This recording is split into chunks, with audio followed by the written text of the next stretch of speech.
বিচার সংখ্যানুপাতিক ক্রিয়ার পদ্ধতিতে সুষ্ঠু ও নিরপেক্ষ নির্বাচনের দাবিতে ইসলামী এবং আন্দোলন বাংলাদেশ ইসলাম বিরোধী সকল ষড়যন্ত্র চক্রান্তের প্রতিবাদে সমাবেশের ডাক দিয়েছে। ইসলামী আন্দোলন বাংলাদেশ আজকের এই মহাসমাবেশের বিষয় নিয়ে আজকে আমাদেরকে ডাক দিয়েছেন।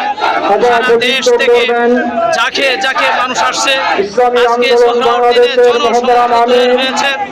ইনশাআল্লাহ আমরা আগামীর বাংলাদেশ দেখতে বিপ্লবের চাই। ইসলামী অন্যতম আন্দোলনের রাজনৈতিক বাংলাদেশ অভিভাবক এই আল্লাহর জমিনে আল্লাহর দ্বীন প্রতিষ্ঠিত হবে। এদেশের কোটি কোটি এটাই আমরা মানুষের চাই। ধর্মীয় এটাই আমাদের আধ্যাত্মিক ও কামনা। রাজনৈতিক নেতা আজকে আমাদের শায়েখ আমাদের পীর সাহেব আলহাজ যিনি আমাদেরকে হযরত মাওলানা ডাক মুফতি দিয়েছেন। সৈয়দ মোহাম্মদ রেজাউল করিম একটা পীর সাহেব হুজুর চরমনাই আমাদেরকে প্রয়োজনীয় হযরত সংস্কার করে পীর দেখাতে সাহেব হবে। হুজুর চরমনাই দ্বিতীয় যে গণহত্যা হয়েছে বক্তব্য বিগত 16 রাখবেন বছর নিরহ মানুষের উপরে যে জুলুম নির্যাতন হয়েছে এই জুলুম নির্যাতনের বিচার দৃশ্যমান হতে হবে।